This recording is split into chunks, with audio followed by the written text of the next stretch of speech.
Hola criptoitos y criptoictas, bienvenidos de nuevo al Bitcompendium. Mi nombre es David y como cada final de semana vamos con las noticias más relevantes del criptomundo.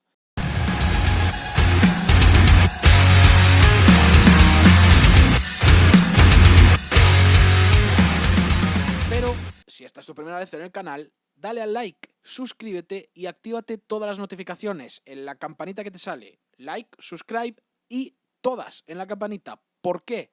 Porque me ayudáis a mí a poder seguiros dando contenido de calidad y os ayudáis a vosotros a seguir estando al día de todas las noticias que van ocurriendo, además de otros vídeos más en detalle que iré subiendo y que os pueden también interesar. ¡Vamos con las noticias! Como siempre empezamos con la capitalización de mercado de las 100 monedas más importantes en el criptomundo. Y como veis, y como seguramente ya espero que estéis empezando a seguir también por vuestra cuenta qué es lo que pasa en el criptomundo, no esperéis solo por mis noticias, aunque sí, por favor, seguirlas viendo, que es lo que os va a tener al día y con las noticias más importantes de lo que pasa.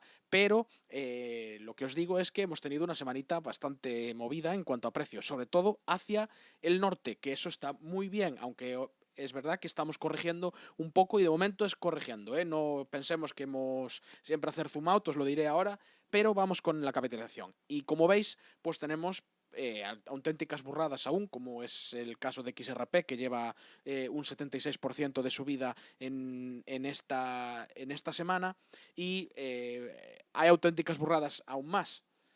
Si ordenamos por subidas o por, digamos, por ganadores en cuanto a % de subida en el precio de los últimos 7 días, es que lo de Stellar es una cosa loquísima. Yo no sé, 122%. Quienes los tengáis en el portfolio, pues enhorabuena porque, majos, habéis hecho un buen trade, sí señor. Luego tenemos XRP, Nano, Verge, otras que están, como veis, en subidas del más del 40%, que es una auténtica burrada.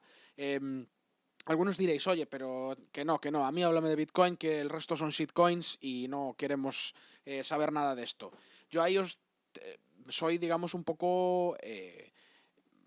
no me voy a considerar maximalista de Bitcoin, sí que es verdad que no hay nada igual al Bitcoin, pero hay gente que está aquí por la especulación del precio y como traders y en la especulación del precio, bueno, pues al final lo que haces es tradear con activos que son volátiles y ganar en eso, así que tampoco tienes por qué el hecho de hacer trading, cuando la gente os diga, no, shitcoins, hay maximalistas que dicen esto, ¿no? Pues no, yo ahí no les entraría mucho al bombo, decirles que al final, bueno, pues hay otros proyectos que hacen otros casos de uso, que son totalmente distintos al Bitcoin y que no quieren quitarle digamos, el sitio al Bitcoin ni nada por el estilo.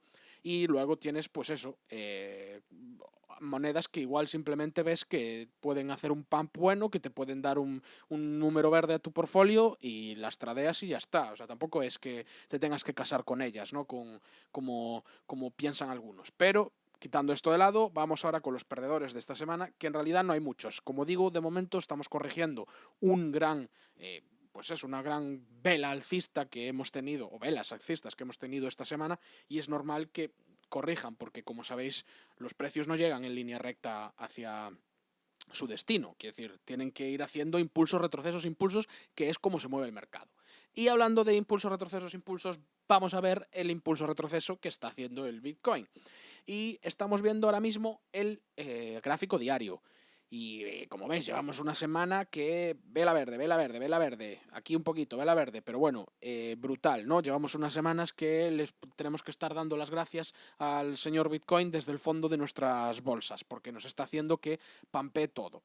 Aún así, como veis, no os está cayendo ahora mismo. Sí que es verdad que comentábamos la semana pasada, lo vamos a ver mejor en la de 4 horas, como, que muevo lo que no es, esperad un momento que vuelva a poner esto aquí, que es importante. Vale, pues como veis en el gráfico de 4 horas, comentábamos la semana pasada que había una buy wall en 17.200, que había muchas compras puestas ahí. Y como veis, en los 17.200 está en esa zona, está aguantando. Sabéis que esto no es algo específico, no quiere decir que por 17.200 vaya a estar justo el precio ahí, que oye, a veces lo cumple directamente, pero vamos, que no tiene por qué ser una zona, o sea, al tick, pero veis que en esta zona de los 17.200, entre los 17.200 y los 16.800 es donde está aguantando ahora mismo. Bien, hemos visto, o si veis un poquito la historia de Bitcoins hacia atrás, y yo la tuiteaba por aquí, la vamos a buscar porque es una referencia muy interesante que deberíais tener en cuenta, y es esta es que el hecho de que durante el anterior bull run, que es esto está en semanas, como veis, durante esa escalada hacia el all time high hubo caídas, quiero decir, y caídas del 38% del precio de la subida anterior, y del 40% y del 29%. Es normal, el precio nunca va a subir en un solo movimiento al precio que quieres que vaya o que se supone que va a llegar, ¿no?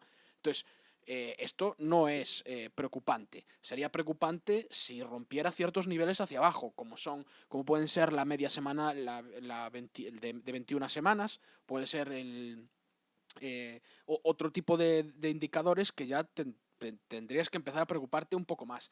Pero de momento lo que estamos viendo es, digamos, lo que ya hemos vivido o lo que ya se ha vivido. Yo aún no estaba metido en este mundo, pero lo que ya se ha vivido en otros bullruns. Entonces, no es preocupante. Incluso si bajara hasta esta línea de aquí, que son los 15.400, que viene siendo el 0,5 del retroceso de Fibonacci, normalmente, como veis, suelen hacer los impulsos retrocesos hasta la zona del 62. Lo tenéis aquí, ¿veis? 61,8, se suele llamar la 0,62. Es hasta esa zona de los impulsos. Si medís un impulso, es algo que se suele respetar. Ya lo hablamos la semana pasada.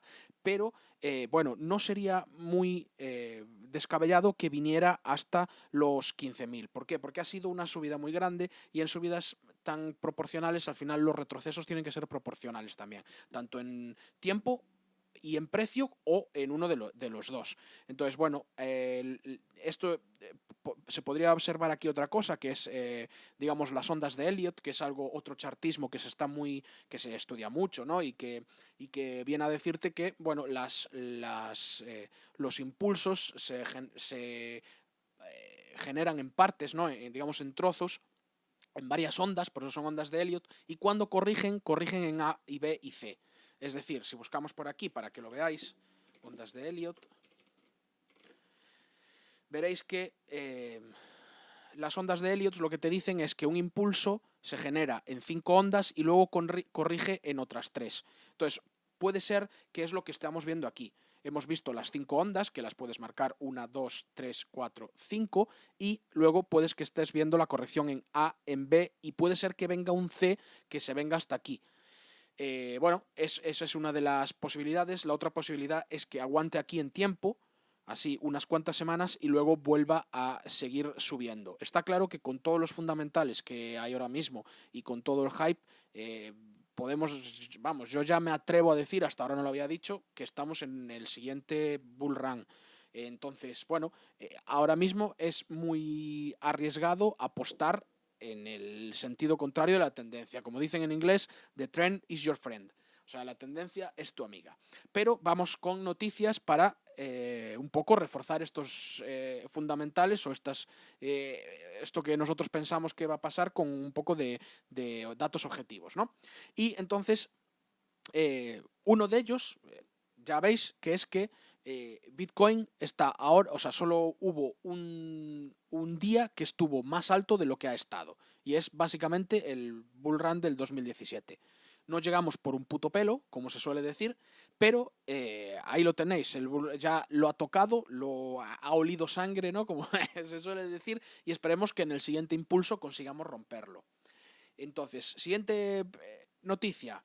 Uno de los entidades financieras, un gestor de inversiones alemán, que es muy grande, se llama VanEck, dice que en realidad el Bitcoin es menos volátil que muchas otras acciones o elementos financieros, ¿no?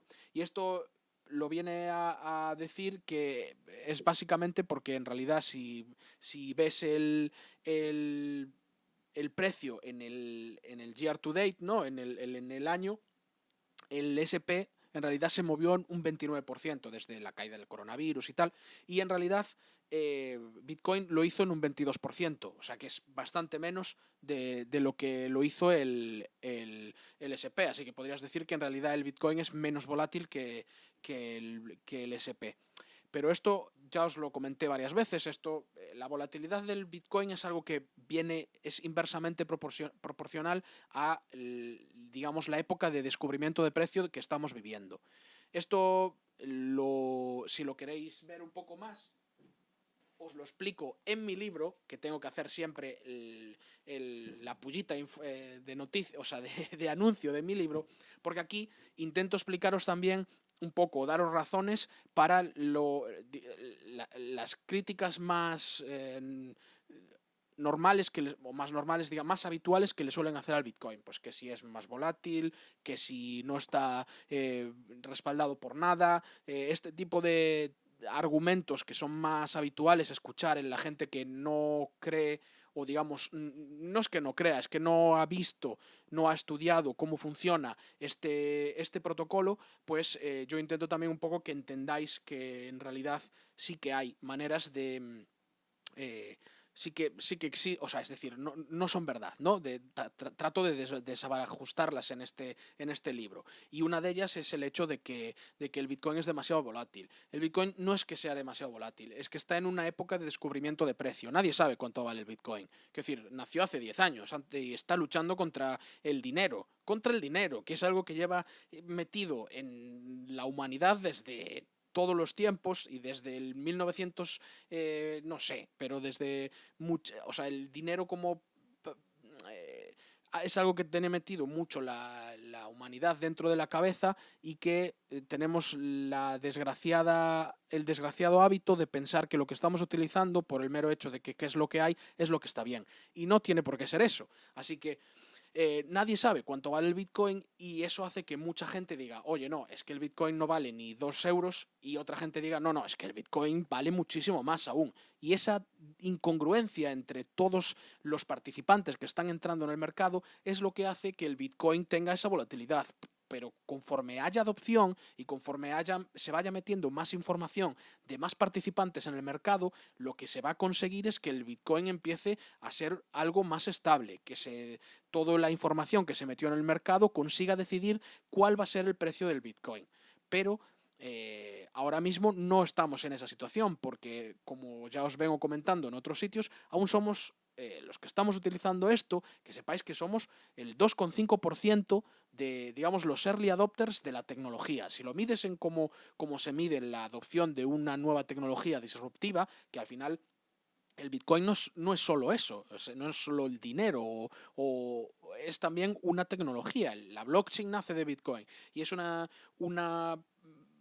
tecnología que podemos medir por, digamos, las métricas que se suelen aplicar a este tipo de nuevas tecnologías que salen. Pues ahora mismo estamos aún en la fecha de early adopters. Quiero decir, no es que sea muy volátil, es que aún hay muy poca información metida en el mercado. Si mides la gente que utiliza, pues yo qué sé, imagínate, pues alguno de los índices, el SP 500 o así, o incluso el par USD euro, ¿no? Que es uno de los más, o la libra dólar, que es prácticamente el par de Forex que más se tradea, pues la cantidad de personas que utilizan eso y que dan información al mercado para saber que pues un dólar vale 1,30 libras y no 1,10 es muchísimo mayor que la que está utilizando ahora Bitcoin. Y eso es lo que produce mucha volatilidad. Entonces, bueno, conclusión, lo que os quiero decir es que dependiendo mucho de muchas métricas, el Bitcoin puede que sea mucho menos volátil y cada vez va a ser menos volátil en comparación con otros elementos financieros o con otros activos. Vamos con la siguiente noticia porque esta es de las importantes y quiero que os quedéis con ella, porque es que la OECD va a intentar dar unas medidas o una especie de guías para que en el 2020, o sea, las va a dar en el 2021, para que el resto de países pues un poco sepan cómo regular las criptomonedas o tengan unas bases para desarrollar desde ellas las leyes que vayan o las regulaciones que van a poner en funcionamiento en los países. Vamos, y como sabéis, la OECD es vamos a ponerlo aquí para que lo veáis,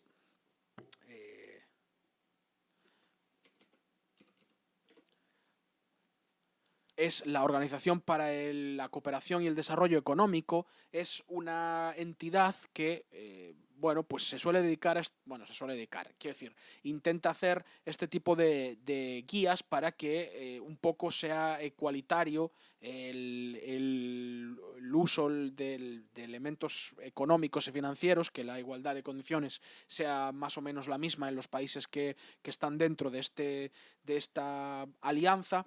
Y bueno, lo que os digo, están intentando hacer una especie de guía para que se pueda basar el resto de países en cuanto a regulación de criptomonedas. Así que es algo que va a venir, no lo vamos a poder parar, pero que como yo creo que es entendible que con la adopción masiva va a venir regulación. Pasó con cualquier otro activo que se metió en el mercado y va a pasar con Bitcoin igual. ¿Qué pasa? Que haya regulación no quiere decir que la tengan que hacer igual a lo que se ha hecho con otros activos hasta ahora, en el sentido de que Bitcoin es algo distinto, porque es algo que un poco o sea, la manera de utilizarlo es custodiándolo tú mismo, es que bueno, es un poco más difícil casarlo con el tipo de regulación de saber exactamente cuándo estás metiendo, cuánto estás sacando y demás, qué pasa con las cuentas de banco. Entonces, lo que tienen que hacer es un poco darle una vuelta y pensarlo de otra manera. Y claro, esto es mi manera de verlo y lo que a mí me gustaría que hicieran. Esperemos que no intenten tratar el Bitcoin como cualquier otro activo financiero anterior o digamos de los que hay hasta ahora y la caguen. Pero bueno, seguramente esto eso es lo que vaya a pasar. Así que bueno, un poco estar atentos, intentar tener siempre claro lo que vayan a hacer para un poco incluso antes de que salga. Por eso es muy importante que veáis estas noticias, para estar siempre atentos y un poco poder tener capacidad de reacción a lo que vaya a pasar. Pero bueno, por ejemplo, en Rusia, que no son parte de la OECD, pero ya intentan también, están tomando pasos para reconocer, bueno, para un poco regular los criptoactivos y lo que quieren hacer es reconocer cripto como una propiedad dentro de bueno, el código de Hacienda de Rusia. Entonces, bueno, es otra forma de hacerlo, que no sea un elemento financiero, sino patrimonial, que sea algo que te da, como puede ser una casa, ¿no? Es decir, no es un elemento financiero, es un patrimonio tuyo que está en propiedad y que tiene un valor. Pues Bitcoin sería tratado de este tipo de activo. Bueno, si es verdad que ahora mismo en España está más o menos así. Quiero decir, tú si pagas impuestos por Bitcoin, lo que pagas es el impuesto patrimonial. Que es como, bueno, como están regulados otros tipos de activos de este tipo. Vamos ya con las noticias de criptos en específicos y si estuvisteis mirando esta semana con todos este pump y dump que hubo, esta montaña rusa, bueno, pues tuvimos ahí un, digamos, pequeño repunte digamos, en el anclaje que hay entre el dólar y DAI, porque como sabéis, empecemos por el principio, ¿no? Como suelen decirse, y para los que no sepáis qué es DAI, DAI es una moneda estable que está anclada al valor del dólar. Esto quiere decir que un DAI vale un dólar, siempre. Entonces, esto, ¿cómo consiguen que esa moneda siempre valga lo mismo que el dólar? Es básicamente con un protocolo descentralizado que lo que hace es estar siempre un poco viendo qué cantidad de DAI tiene y qué cantidad de colateral tiene bloqueado en el protocolo. Si no entendéis todo lo que acabo de decir, en este libro tenéis muchas de las claves que os van a hacer que lo entendáis y próximamente haré un vídeo para explicaros un poquito cuáles son los protocolos más importantes de préstamos y de prestamistas y préstamos, ¿no? O sea, para poder prestar y pedir prestado dinero dentro de el criptomundo, que es también algo muy interesante y que muchos de ellos dan lugar a estas monedas estables. Bueno, dos de ellos dan lugar a una de estas monedas estables. Pero como sabéis, o podéis entender si es que el hecho de que la moneda esté anclada al nivel del dólar es muy importante. Es un equilibrio que se toma de esa manera, y entonces y muchos de los préstamos están anclados a ese equilibrio. Quiero decir, tú tienes un préstamo en el que tienes bloqueados pues cierto valor de ETH como colateral, y entonces cuando el DAI que te desbloquean por tener ese ETH bloqueado, cuando sube el precio del DAI, lo que hace es que tu colateral valga menos, y entonces puede ser que te liquiden, porque ya tu colateral no es capaz de pagar el préstamo que tú has pedido o que tú tienes desbloqueado. Entonces, cuando pasan picos como este por cualquier fallo pues, o de los oracles o de cualquier otro tipo de fallo en los libros de cuentas o cualquier cosa de estas, lo que producen es que haya un montón de préstamos, cualquiera que se estén basando justo en este digamos, graficado o en este precio que repunta de esa manera, lo que hacen es que todos esos préstamos se liquiden, porque lo que os digo, muchas veces el colateral que tenías bloqueado ya no llega para pagar digamos, el DAI que has pedido prestado. Así que te liquidan, pierdes tu ETH y ya está, se te acaba la posición en ese momento. Así que bueno, esto, si os metéis en este mundo de Compound, del MakerDAO y estos protocolos que son para lending, los lending protocols que le llaman, pues son cosas que tenéis que tener en cuenta siempre, de un poco estar atentos a este tipo de cosas. Vale, nuevas noticias sobre OKX, que parece que vuelve a estar ok. Pues es el hecho de que, como os digo, la semana pasada volvieron a dejar que la gente quitara fondos, ¿no?, del exchange, y lo que han conseguido es que, bueno, prácticamente toda la peña lo que haga es quitar los fondos del exchange, porque ¿quién se va a fiar ahora de ellos, ¿no? Después de estar casi 2 meses sin dar pues señales de vida, de que no sabían si iban a poder quitar los fondos de ahí o no, pues toda la gente, al final la confianza es algo importante y todo el mundo la ha perdido de ese exchange. Así que nada, Exodus, ¿no? Veis aquí las gráficas, cómo se está moviendo, todo el mundo está quitando los fondos de esos exchanges. Así que, bueno, era de esperar también que iba a pasar esto, pero bueno, por lo menos es verdad que es una buena noticia el hecho de que los usuarios no se hayan quedado sin fondos, sino que los puedan quitar de ahí. Y os seguiré informando si es que cómo acaba esta novela, ¿no? Si es que van a meter a la gente en la cárcel o no, a los jefes o a los dueños de OKX, pues os lo iré contando también.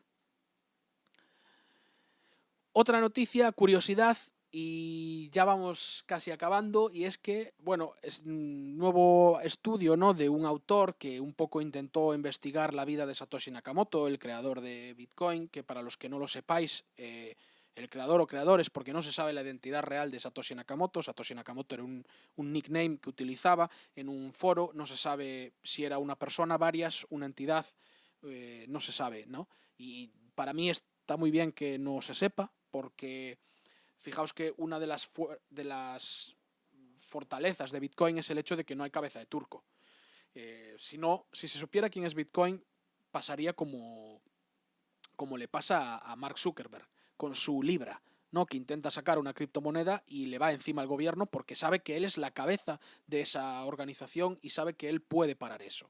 Si es verdad que aunque se supiera la identidad de Satoshi Nakamoto, aquí sería un poco distinto, porque digamos que el protocolo ya tiene vida propia, ¿no? Ya hay una comunidad alrededor de ella, ya hay muchos desarrolladores, es open source, es algo que ahora mismo ya sería muy difícil de parar, pero sí que es verdad que, bueno, tendrían una persona para hacer presión, para poder utilizarla como sacrificio, ¿no?, como decirlo. Entonces, así a mí me parece muy bien que no se sepa quién es, y además le da, pues eso, el toque misterioso al tema que bueno, está guay. Puedes hacerte tus conspiranoias si quieres, y siempre da tema de hablar, le da salsilla al tema.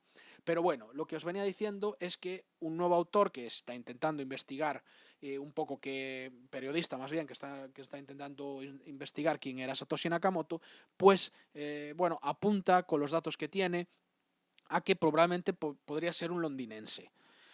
Las cosas en las que se basa pues son no, es que en realidad tampoco tienen mucho donde basarse, ¿no? Pero una de las cosas que dice es, uno, la actividad, ¿no? Los horarios en los que tenía más actividad en el foro coinciden pues con la hora de Londres. ¿Qué pasa? Que también si dices eso también podría coincidir con la zona de España y con muchas de todo lo que cruce el meridiano de Greenwich, ¿no? Porque al final es el mismo horario. Pero bueno, dejémoslo ahí.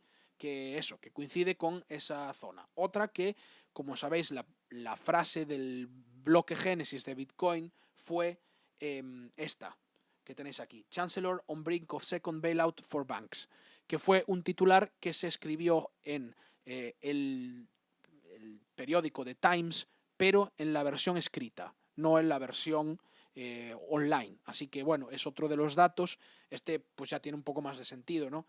Que o puede ser una mera coincidencia, pero sí que tiene un poco más de sentido que tendría que estar en Londres en esa época para poder ver ese, bueno, pues porque se le pudo ocurrir a él o porque lo vio ahí y lo copió. Otra cosa que dicen es que, bueno, Londres en esas épocas, y bueno, aún sigue siendo, ¿no? Pero en esas épocas era el centro de la economía mundial y por eso también es una de las razones por las que piensan que que sería una persona que vivía o que es de Londres o que vivía en Londres en esa época. Así que bueno, a ver, yo lo que os digo, no sé qué pensáis vosotros. Sería interesante si me dejáis vosotros vuestras opiniones de qué es lo que pensáis quién es o vuestras conspiranoias de Satoshi Nakamoto en los comentarios del vídeo, porque es algo que a mí siempre me gusta hablar, ¿no? Y de la gente que un poco está metida en Bitcoin, qué es lo que piensa o qué es lo que esperaría que fuera Bitcoin.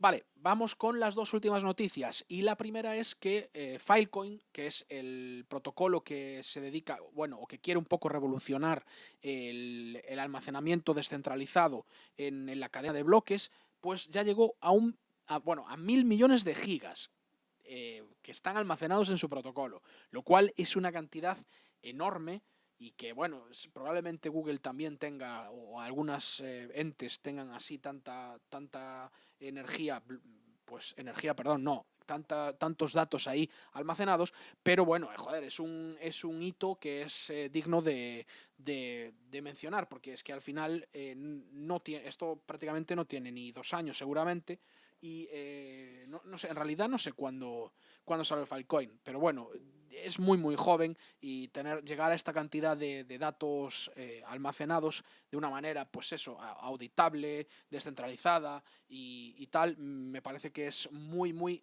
interesante. Como sabéis, si veis alguno de los protocolos que menciono en las noticias semanales y os apetece que haga un vídeo sobre ellos explicándoos un poquito más en detalle cómo funcionan, como puede ser Filecoin, como puede ser pues alguno de los que hemos visto por aquí, pues yo que sé, Track o IOTA o alguno de estos, aunque Track sí que ya lo expliqué en un vídeo anteriormente, que os dejo por aquí si queréis verlo, pero nada, me lo dejáis en los comentarios y yo, si no lo sé, lo miro, lo estudio y os lo cuento.